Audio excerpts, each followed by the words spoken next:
Hormuz নিয়ে ইরানকে ফের হুঁশিয়ারি ট্রাম্পের। শুনলাম ইরান হরমুজ পারাপারে ফি আদায় করছে, তারা যেন এটা না করে, করলেও অবিলম্বে যেন বন্ধ করে। হরমুজের কর্তৃত্ব নিয়ে আমেরিকা ইরান টানাপোড়েন।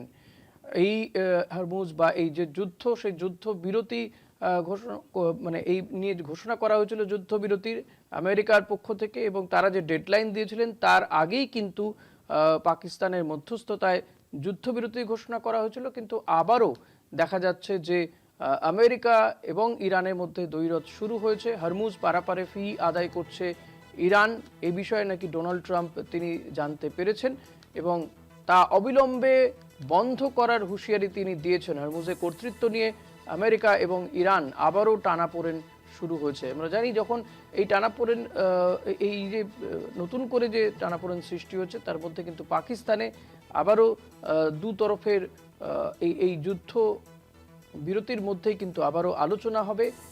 তার আগে এই যে হরমুজ প্রণালী নিয়ে বা হরমুজ নিয়ে যে টানাপোড়েন, তা কিন্তু কোথাও গিয়ে মনে করা হচ্ছে যে এই দু তরফের যে আলাপ আলোচনা, তাতে কি কোনোভাবে ব্যাঘাত ঘটতে পারে। কারণ পাকিস্তানে একেবারে নিরপেক্ষ জায়গাতেই কিন্তু আমেরিকা এবং ইরানের পক্ষ থেকে তারা বৈঠকে বসবেন এই যুদ্ধ নিয়ে, পশ্চিম এশিয়ার এই যুদ্ধ নিয়ে, বা ইরানের উপরে আমেরিকা এবং ইসরায়েলের যে হামলা, তা নিয়ে তাদের মধ্যে আলোচনা হওয়ার কথা। একাধিকবার প্রস্তাব দিয়েছেন ডোনাল্ড ট্রাম্প, ইরানও তারা প্রস্তাব দিয়েছেন।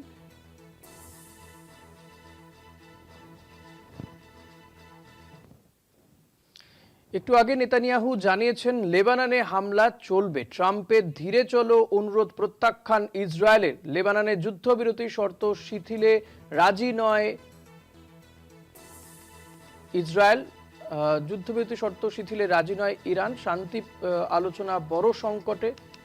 লেবাননে যুদ্ধবিরতি শর্ত শিথিলে রাজি নয় বলে জানা যাচ্ছে। লেবাননে হামলা চলবে বলে জানিয়ে দিয়েছেন বেঞ্জামিন নেতানিয়াহু। ট্রাম্পের ধীরে চলো অনুরোধ প্রত্যাখ্যান ইসরায়েলের। লেবাননে যুদ্ধবিরতি শর্ত শিথিলে রাজি নয়, শান্তি আলোচনা বড় সংকটে। লেবাননে হামলা চলবে বলে জানিয়ে দিয়েছে ইসরায়েল। যুদ্ধবিরতি টানাপোড়েনের আবহে বার্তা বেঞ্জামিন নেতানিয়াহুর।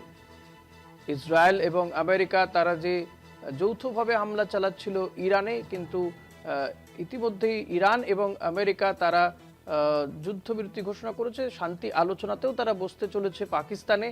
এরই মধ্যে ইসরায়েলের পক্ষ থেকে এই ঘোষণা নিঃসন্দেহে শান্তি আলোচনাতে কোথাও গিয়ে ব্যাঘাত ঘটতে পারে বলে মনে করছে ওয়াকিবহাল মহল।